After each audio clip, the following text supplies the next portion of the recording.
열린 대문. 그 집은 동네에서 제일 큰 집이었다.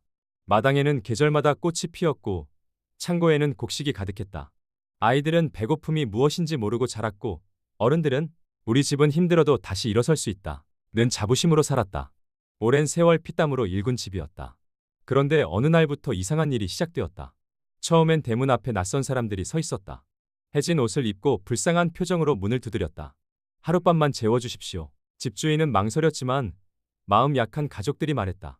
이렇게 큰 집에 빈 방도 많은데 하루쯤이야 괜찮잖아요. 그래서 문을 열어주었다. 그런데 하룻밤이 하루가 되고 하루가 한 달이 되었다. 낯선 사람들은 혼자 들어온 것이 아니었다.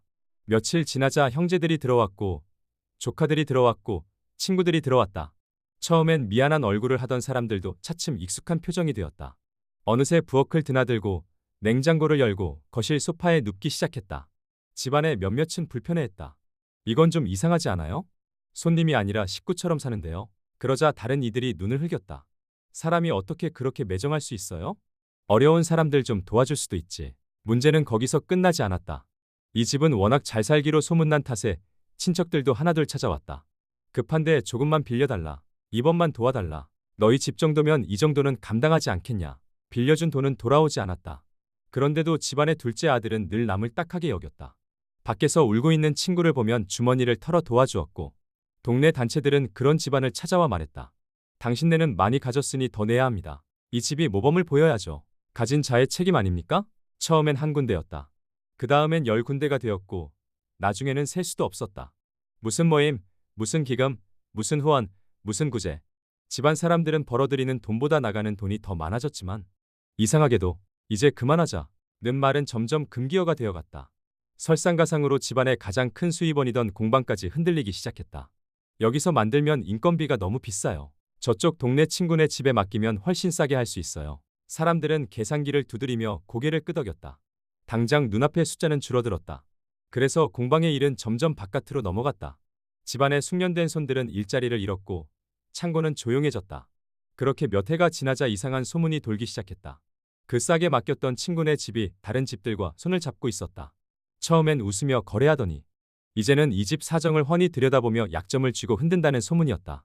곡식이 떨어지면 가격을 올렸고 필요한 물건을 끊겠다고 협박했고 심지어 이 집에서 넘어간 기술로 더 큰 공방을 차렸다는 얘기까지 들렸다. 그제야 집안의 장남이 결심했다.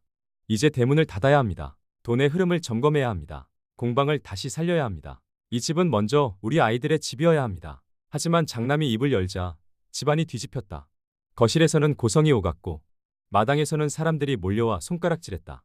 잔인하다. 인정머리가 없다. 약자를 쫓아내려 한다. 우리가 누리는 풍요를 나누지 않겠다는 거냐. 어떤 이는 울었고 어떤 이는 대문 앞에 앉아 시위를 했다. 어떤 이는 이 집은 모두의 집이라고 외쳤고 어떤 이는 누군가를 내보내는 건 악이라고 말했다. 장남은 한동안 아무 말도 하지 못했다. 그는 사람을 미워해서가 아니었다. 다만 자기 집이 자기 집으로 남지 못하는 현실이 두려웠다. 자기 아이들이 자기 방에서 눈치를 보고 자기 가족이 자기 식탁에서 조용히 숟가락을 내려놓는 모습을 더는 견딜 수 없었다. 어느 늦은 밤 장남은 텅 빈 공방 앞에 홀로 서 있었다. 한때 망치 소리와 웃음소리가 끊이지 않던 곳이었다. 이제는 먼지만 쌓여 있었다. 그는 오래된 문짝을 쓸어보며 중얼거렸다. 우리가 무너진 건 남을 도왔기 때문이 아니야. 문제를 문제라고 말하지 못했기 때문이지. 선을 행하는 것과 경계를 잃는 것은 다른 일인데 우리는 그걸 헷갈렸어. 멀리서 마당의 소음이 아직도 들려왔다. 누군가는 여전히 더 열라고 외치고 누군가는 이제라도 닫아야 한다고 외치고 있었다. 집은 아직 무너지지 않았다. 하지만 더 이상 예전의 집도 아니었다. 이제 이 집에 필요한 것은 착하다는 칭찬이 아니라 누가 진짜 가족을 지키려 하는지 분별하는 지혜였다. 그리고 다음 날 아침 장남은 천천히 대문으로 걸어갔다. 열어둘 문과 잠가야 할 문을 처음으로 구분하기 위해서였다. 잘 살던 집이 있었습니다. 넉넉했고 안전했고 위례가 있었습니다. 그런데 어느 날부터 그 집은 동정과 무질서를 구분하지 못하기 시작했습니다.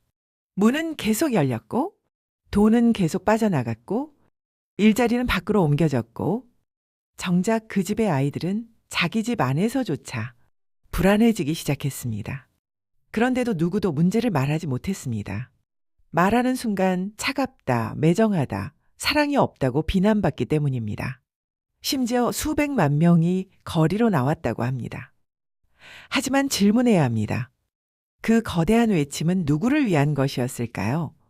정말 무너져가는 집을 살리기 위한 외침이었을까요? 아니면 문제를 계속 덮어두기 위한 외침이었을까요? 이 이야기 속 장남은 잔인한 인물이 아닙니다. 오히려 가장 늦게까지 참았던 사람입니다. 그는 단지 깨달은 것입니다. 집을 지키지 못하면 선의도 자비도 난원도 결국 지속될 수 없다는 사실을요.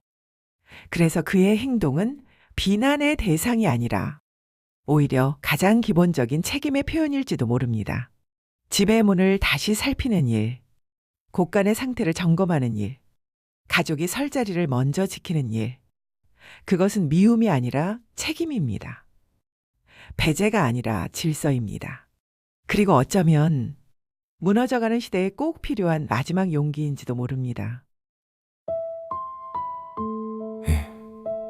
이야기를 듣다가 혹시 떠오른 나라가 있었나요?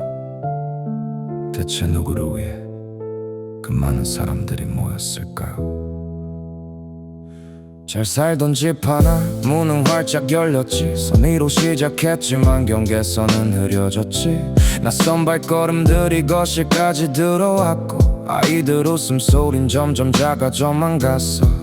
꽃가는 비어가는데 다들 괜찮단 말에 문제를 말하는 사람 향해 차갑다고 말해. 누군간 가져가고 누군가는 빌려가. 남은 사람 어깨 위에 책임만 또 밀려와. 공방에 불은 꺼지고 기술은 밖에 팔려. 싼값이 정의인 듯 미래까지 같이 팔려. 그 친구란 얼굴 뒤에 계산기는 차갑고 웃으며 악수했지만 속은 이미 달랐어.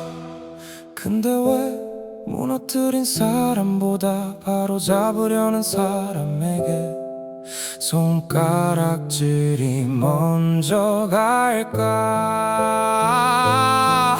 근데 왜 집을 지키자는 말이 미움으로 들려야 할까? 그게 정말 맞는 걸까? 수백만 명이 모였다는데 그들은 누구를 위해 외쳤나? 집의 미래를 위해선가? 아니면 문제를 덮기 위해서인가? 장남은 잔인한 사람이 아냐. 늦게까지 참고 또 참았잖아. 무너진 질서를 세우려 했을 뿐 그 행동이 왜 비난받아야 하나? 가난한 사람 미워서 문을 닫자는 게 아니야. 가족이 설 자리조차 사라지면 끝이잖아. 자비와 질서는 서로 반대말이 아닌데 우린 왜 그 둘 사이 선조차도 못 보는데. 누구 말에 사랑이면 다 감싸 안아야지. 근데 집이 무너지면 그 사랑도 같이 싸지. 계속 퍼준다고 해서 정의가 되는 건 아니야. 책임 없는 연민은 결국 모두를 다 태워가. 시위의 함성 뒤에 정말 정의만 있었을까? 아님 듣기 좋은 말로 현실만 덮은 걸까? 질문은 불편하지. 그래서 더 피하고 싶지. 하지만 외면한다고 진실까지 사라지진 않지. 문제를 문제라고 말하는 용기, 그걸 왜 미움이라 부르니?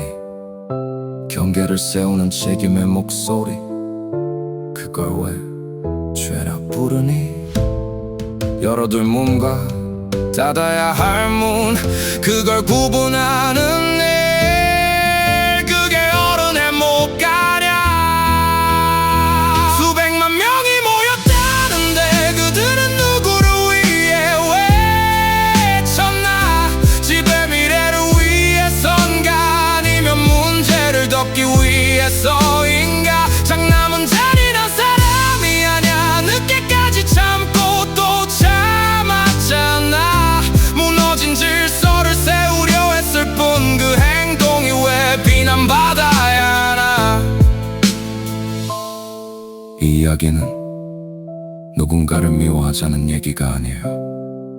다만 지켜야 할 것을 지키자는 말입니다. 당신은 어떻게 생각하시나요?